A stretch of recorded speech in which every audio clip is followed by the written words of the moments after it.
Salut à toutes et à tous, c'est Vic, j'espère que vous allez bien, bienvenue dans cette nouvelle review d'animé en Blu-ray. Aujourd'hui, on va parler des Carnets de l'apothicaire.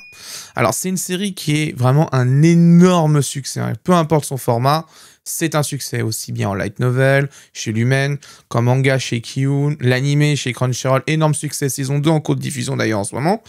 Et là, on va parler de la saison 1 qui sort enfin en Blu-ray, et un Blu-ray qui, ma foi, s'annonce très épais. Alors, c'est une série qui globalement, a rencontré vraiment son public, il n'y a pas de souci là-dessus. C'est ce qu'on appelle la success story vraiment parfaite de cette série, hein. Peu importe son format, peu importe le support, c'est un succès. C'est très rare que je vois ça d'ailleurs, mais vraiment là, on peut le dire. Peu importe le format, c'est une réussite. C'est vraiment une réussite. C'est une série qui est très appréciée, que j'apprécie aussi. Et ça sera d'ailleurs l'occasion de revoir ça en Blu-ray. Mais ça mettait un peu de temps quand même à arriver cette saison 1, puisque tout simplement, je regarde ma fiche, hein, ce que j'avais noté tout ça. La saison 1 avait été diffusée en mars 2024, donc ça a mis quand même un peu plus d'1 an à arriver en Blu-ray.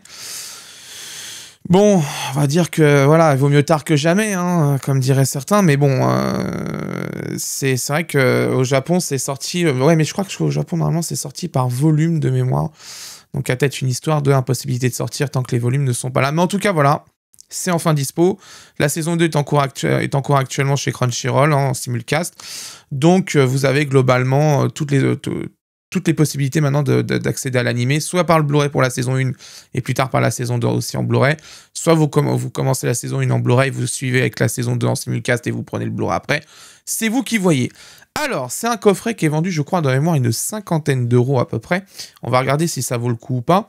Première chose qu'on voit, design, alors, pas full, ils ont fait une sorte de design un peu jaune-rouge, là, voilà, un petit peu cadré pour éviter d'avoir le visuel en full. Alors, c'est vrai que le visuel qu'on a là, c'est pas le plus beau. Il y avait quand même, dans le livret, il y avait quand même d'autres choses possibles, je pense, en visuel quand même, il y avait d'autres choix. C'est le visuel d'annonce de la saison, normalement, de la série, hein, de mémoire. Donc, c'est pas le plus beau. Il y a une carte dedans qui est d'ailleurs bien plus jolie, qui aurait pu faire face avant, hein, carrément au niveau du visuel du coffret. Mais bon, au moins, c'est propre, entre guillemets, au niveau design. C'est plutôt sympathique. Au niveau de la tranche, on voit, ça fait un peu format book, hein, vous voyez, un peu livre, enfin un peu grimoire, etc. Ça, c'est plutôt pas mal. À l'arrière, bon, alors l'arrière, c'est un peu vide, faut être très honnête. On a un seul visuel, le texte d'accroche, les bonus. On va regarder d'ailleurs ce qu'on a en bonus. Alors, on a une carte postale, donc on verra, c'est justement celle-là que je vous parle. Un livret de 144 pages, les opening endings sans texte, les 24 mini-animes en VostFR et les trailers en VostFR. Ça, c'est bien, il le précise bien, c'est important. Alors, au niveau des spécifications techniques, donc c'est du 1080p Blu-ray, stéréo français-japonais, sous-titres, et ça fait environ, au total, 600 minutes de programme au total.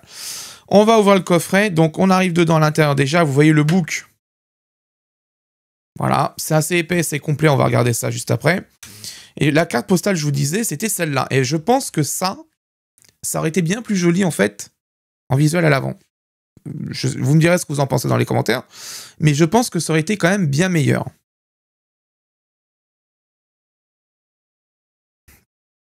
Alors, bon, déjà niveau impression, c'est quand même plutôt pas mal. Bon, il n'y a rien à l'arrière, bien sûr. Niveau impression, on va regarder. Non, c'est plutôt pas mal, franchement, c'est vachement cool. C'est quand même vachement cool. À l'avant, du coup, enfin, au niveau du digipack, on a en visuel. Bah, c'est très joli, c'est très sympathique. Bon, comme d'habitude, hein, je vous montre, hein, mais bon, le digipack est très très fin, hein. Ça, malheureusement, on n'y échappera plus, hein, de toute façon. C'est terminé les digipacks super épais comme dans les années 2010. Hein, c'est fini depuis longtemps maintenant. C'est acté, c'est enregistré depuis le Covid, c'est comme ça maintenant. Donc, bon.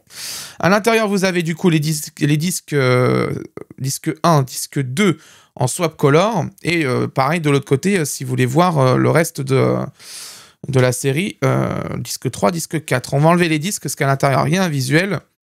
On va regarder ça tout de suite. Toc. On enlève les disques. Voilà. Voilà. Et voici le visuel à l'intérieur du digipack. Bon, bah, c'est plutôt sympathique, hein, ça là-dessus, il n'y a rien à dire. Pas de bande blanche, ça, vous voyez. Ça aurait été un sacrilège, hein, s'il y avait une bande blanche. Hein, parce que là, le visuel, vraiment, c'est une prolongation complète. Hein. Donc ça aurait été vraiment dommage de faire ça. Mais au moins, ça a été fait correctement. Donc c'est quand même vachement cool. Là-dessus, on peut dire ce qu'on veut. Mais le coffret est quand même de bonne finition globale. Bon, après, le digipack est fin, mais bon, ça... Maintenant, j'attends plus rien des digipacks. Hein. Personnellement, c'est fini. On sait que de toute façon, la spéculation sur le carton, elle est là. Hein. C'est fait, c'est acté. Donc comme ça, c'est fait. On va ouvrir le livret. Bon, livret, pas de couverture rigide. Hein. Comme chez Olzanin, de toute façon, maintenant, c'est terminé. Et quel que soit l'éditeur, d'ailleurs, maintenant, les couvertures rigides, c'est fini. C'est très rare maintenant qu'on va en avoir. Donc on a un carnet, hein, vraiment, c'est en style carnet. Ça, c'est vachement bien. On a dedans les histoires, les personnages, les décors, le dictionnaire et les interviews. Donc ça, c'est quand même vachement cool. Alors là, voilà. Alors ça va être ce qui va m'embêter un petit peu. C'est qu'on a des résumés d'épisodes sur une bonne partie du livret déjà. Donc voilà, ça va être chiant. On se fait chier. Voilà, on se fait chier. Voilà, épisode 10. Bon, il y a quelques annotations. Allez, vite fait, il y a quelques annotations, voilà. Ok, bon, vite fait, mais bon. Ça, c'est pas GG hein, quand même hein, là-dessus. Hein, je le dis, je le répète, les résumés d'épisodes, c'est pas génial. Hein. Franchement, ça c'est du remplissage. Hein, je suis désolé. Bon, voilà, ça c'est chiant. Voilà, on a les 24 épisodes du coup en double page hein, maintenant. Hein, voilà, double page à chaque fois. Hein, donc voilà, donc là on arrive sur la présentation des personnages, hein, bien sûr. Donc on a Mao Mao, on a Jinchi, voilà, tous les personnages qui sont dans la saison 1, vous les avez ici, en différents inclinaisons, côtés, etc. Vous les avez avec leurs vêtements, etc., les servantes, etc. Ça c'est cool, pour ceux qui veulent designer, de faire du fan art. Ça peut être utile au niveau des proportions, etc. Mais bon, après en général, les personnes qui font du fan art, ils ont l'habitude, ils savent ce qu'il faut faire. Alors on regarde un peu, ouais, globalement c'est déjà plutôt pas mal. C'est plutôt bien imprimé. Là-dessus, pas de problème. Ouais, c'est plutôt pas mal. Ah, vous avez du coup les décors de la série, les lieux, etc. Voilà, c'est plutôt pas mal, c'est sympathique. C'est vrai qu'au niveau design, etc., intérieur, etc., c'est vraiment très, très, très, très détaillé. Ça, c'est une série qui m'a quand même marqué là-dessus. C'est le niveau de détail quand même à l'intérieur, c'est quand même assez stylé. Tiens, d'ailleurs, regardez. Ils ont laissé un bout de croquis ici, c'est marrant, regardez. On voit les persos là ici en line, ça c'est pas mal ça. Bon. Donc on a tous les lieux, etc., les décors, etc. C'est très joli. C'est très très joli, hein. Ça là-dessus, pas de problème, ça fait le boulot. Je vous laisserai un peu la surprise quand même à l'intérieur, hein, je vais avancer un peu. Vous avez, je crois que c'est tout ce qui est... Ouais, c'est le dictionnaire, voilà. Voilà, ça c'est le dicos.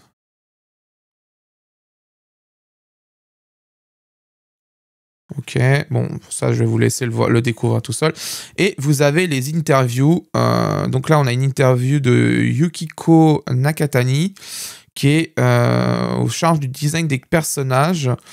Donc c'est plutôt cool. On a d'ailleurs des petits des illustrations ici de prod. Là, ici, ça aurait été sympa de les avoir en carte. Parce que ça, c'est quelque chose qu'on cherche assez souvent.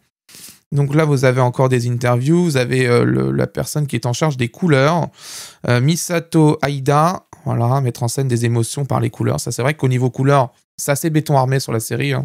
C'est très très bien fait. C'est, disons que vraiment au niveau technique, réalisation, histoire, musique, etc., c'est vraiment quasiment... Enfin, c'est un sans faute cette série. C'est vraiment impressionnant hein, ce qui a été fait dessus. Hein. Vraiment, très très bonne série. Hein. Ça fait du bien. Heureusement que ça n'a pas fini chez Netflix parce que putain, on serait tapé une traite de merde d'ailleurs. Oh putain. Rien que d'y penser, j'ai des angoisses. On a aussi une interview de Katsumi Takao, ici, directeur artistique. Voilà.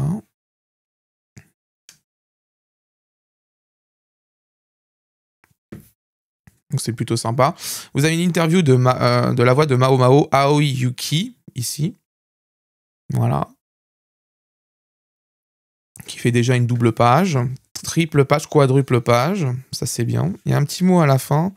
Alors, attendez. Alors. Comédienne affiliée en studio à Oni Productions. Parmi ses rôles principaux figure Annadella Cure-Grace dans Healing God Pretty Cure. Ouais, donc il liste un peu ce qu'elle a fait. Ok, pas de problème. Vous avez une interview aussi de la voix de Jinchi. Ici, Takao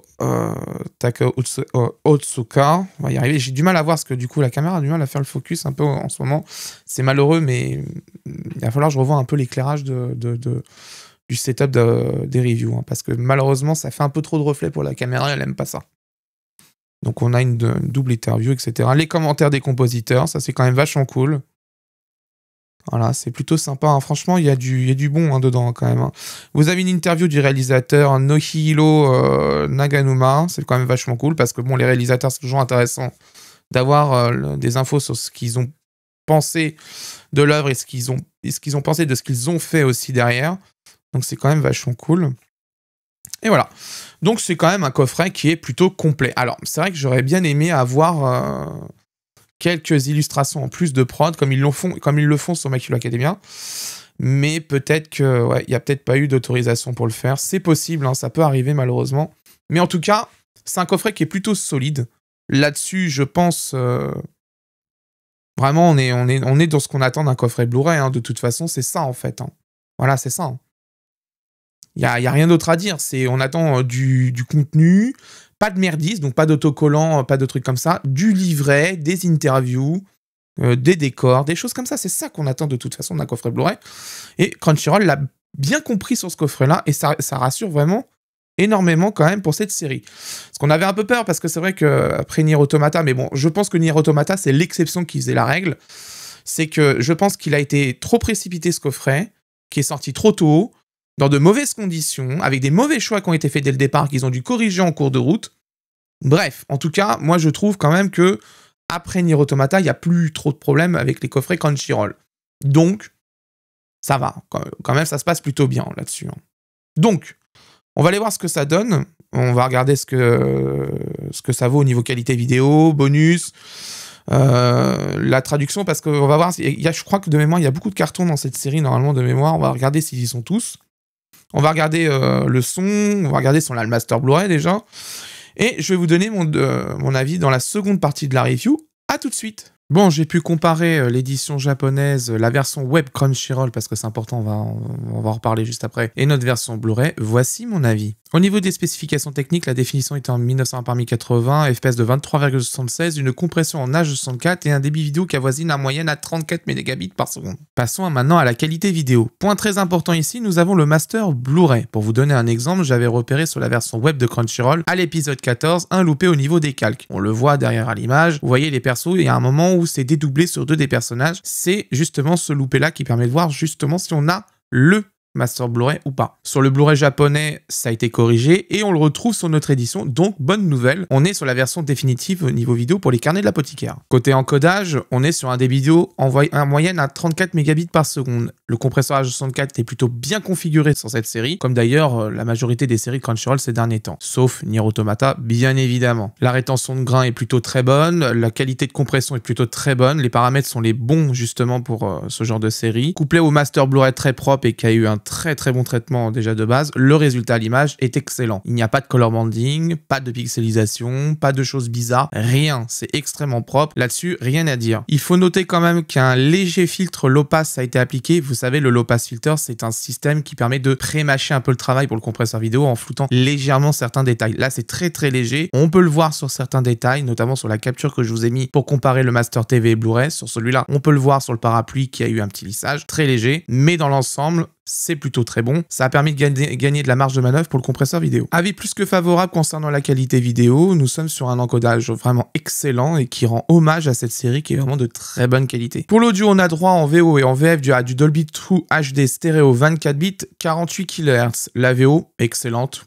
Le mixage est très bon, parfait, rien à dire, c'est ce qu'on attend d'une VO. Concernant la VF, elle est produite chez Crunchyroll Productions France, elle est sous la direction artistique de Fouzia Youssef Hollande, qui a fait notamment la DA de la VF d'Evangelion sur Netflix. Alors les VF Crunchyroll France en général, hein, vous le savez, je suis pas très client, il y en a certaines qui sont très bien, ça là-dessus je suis d'accord, mais la majorité du temps, c'est un peu moyen quand même, il y a certaines choses qui me laissent bizarre. Mais bon, cette fois-ci, je dois dire que c'est une bonne surprise, le casting vocal est très bien choisi. Rien à dire là-dessus. Sur les personnages principaux, je précise bien, c'est plutôt très bon. Il n'y a rien à dire là-dessus. Les personnages collent bien, vraiment là-dessus. Au niveau des comédiens, c'est parfait. L'adaptation est soignée. Le mixage est plutôt soigné là-dessus, lui aussi. Donc vraiment, l'ensemble, c'est vraiment plutôt une bonne VF. Ça fait plaisir à entendre. Bon, après, c'est pas avec la VF que j'ai continué l'animé. Hein. J'ai regardé une grosse partie en VF. Par contre, il y a vraiment sur les personnages secondaires où j'ai quand même quelques réticences. Tout ce qui est personnages vraiment annexes, etc. Le casting, je trouve qu'il est pas si bien choisi que ça. J'ai l'impression qu'il a manqué un peu de comédiens en rab ou en stock pour pouvoir faire des bons doublages sur les personnages secondaires. Donc bon, je sais pas ce qui s'est passé, mais c'est un peu moyen quand même. Mais dans l'ensemble, bonne VF sur les personnages principaux et je vais vous mettre un petit extrait tout de suite. Oh, qu'est-ce que je donnerais pas pour boire un verre? Dis, t'as entendu la rumeur? Hein? Au quartier administratif, il paraît qu'il y a un eunuque beau comme un astre. Les filles ont passé la journée à parler que de lui au lieu de faire la lessive. Eh ben... Bah moi j'aimerais bien le voir au moins une fois s'il est si beau que ça. T'es pas curieuse toi? Ouais, enfin, ça reste un eunuque. T'as vu, ça recommence? Je te parais que c'est une malédiction. Allons bon, c'est quoi cette histoire? C'est fou, tu sais jamais ce qui se passe ici. Tout le monde ne parle que de ça depuis plusieurs semaines. Il serait temps que tu te mettes à la page, voyons. C'est au sujet des héritiers de l'empereur qui meurent les uns après les autres. L'empereur a déjà eu 3 enfants par le passé. Aucun n'a survécu plus de quelques mois. Ils se mettent à dépérir et quick. Admets que c'est louche quand même. Ah ouais? Ils meurent tous? Oui, et on dirait que ça recommence. Pourquoi? Les bébés sont malades? Mais oui, c'est ce que je me tue à dire. Le médecin du harem a rendu visite aux 2 concubines qui ont accouché, Dame Gyokuyo et Dame Lifa. Ah... Donner un fils à l'empereur, c'est le devoir des concubines. Et comme Dame Lifa ayant un fils, peut-être bien qu'elle deviendra impératrice. La cour fonctionne comme ça. Si l'empereur n'a pas d'épouse officielle, c'est la première femme à lui donner un fils qui monte sur le trône. Dame Lifa est tout en haut de la pyramide. Oui, pour l'instant. Mais il paraît qu'en vrai, la favorite de l'empereur, ce serait la belle Dame Gyokuyo. C'est peut-être à cause de ça qu'elle se retrouve maudite, elle aussi. Ça ressemble plus à une lutte de pouvoir. Je m'inquiète pour Dame Lifa. La pauvre a l'air bien malade. Il paraît que le médecin du harem est toujours fourré chez elle. Attends, Dame Lifa a des symptômes? Oui, et pas qu'un peu. D'après les rumeurs, elle aussi se plaindrait d'avoir mal à la tête et même qu'elle aurait des soucis digestifs dans tous les sens. Des maux de tête, diarrhée et vomissements. Tu vois que c'est forcément une malédiction. Concernant la traduction et les sous-titres, la traduction est confiée à Camille Vélien, l'adaptation à Stéphanie Noardo et la relecture à Mathieu Lachassagne. Globalement, la traduction et l'adaptation sont excellentes, avec un bon respect des normes de sous-titrage, une bonne adaptation. Vraiment, là-dessus, il y a pas grand-chose à dire. Hein. L'adapt et la trad est excellente. Ça fait le taf. En fait, les fans de VostFR seront de toute façon servis avec cette série. Elle est vraiment excellente. Et d'ailleurs, j'ai vu qu'elle colle plutôt bien aux choix qui ont été faits sur le manga, donc c'est quand même vachement bien. À noter cependant, les italiques sont absentes sur la version Blu-ray alors qu'elles étaient présentes sur la version simulcast.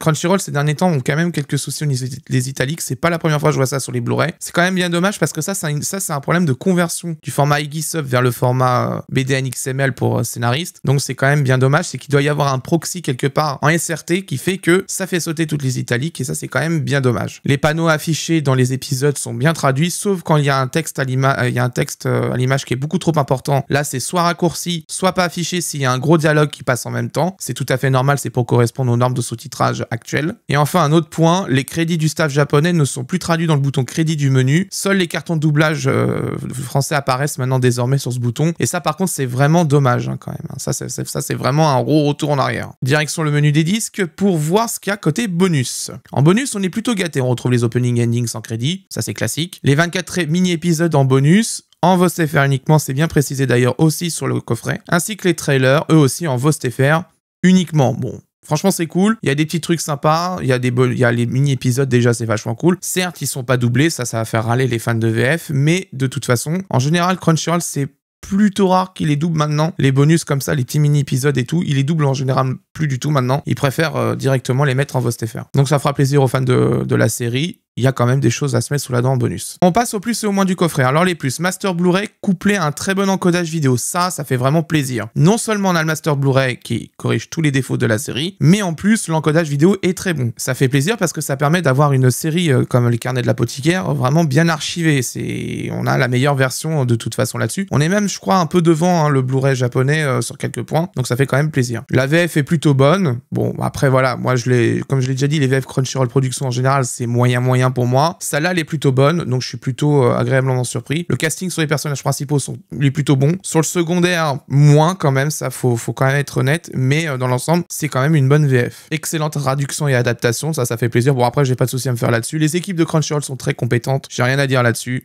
C'est très loin de ce qui est fait sur certains sous-titres aux États-Unis, quand même là-dessus. Là, vraiment, les équipes françaises de Crunchyroll font très attention là-dessus. Il n'y a pas de notion bizarre. Non, c'est traduction pure. Il y a une déontologie de toute façon chez les traducteurs français, c'est qu'on reste fidèle au texte original. On adapte quand vraiment c'est ultra nécessaire pour une localisation. Parce que si par exemple on vous met une référence à un truc en japonais que personne ne connaît en France, personne ne captera et on peut pas mettre de note de traduction, c'est interdit ça dans les sous-titres. Donc il vaut mieux le convertir dans un truc que le français comprendra dans ses sous-titres. Donc c'est très important justement là-dessus. Et ça, souvent, les équipes de Crunchyroll le font très bien. Le livret est très complet. Alors ça, franchement, c'est vraiment la bonne surprise. Le livret est vraiment archi complet. Il y a de l'interview, il y a les persos, il y a les chara design, il y a tout ce qu'il faut, les décors, etc. Mais encore une fois, bon, à voir au niveau de la suite. Est-ce qu'il y aura sur la saison 2 la même chose au niveau édito? Ça, j'ai quand même un doute. Et pour finir, les finitions sont plutôt très bonnes dans l'ensemble. C'est un bon coffret, il tient bien en main, il est plutôt rigide. Le livret, vu comment il est épais,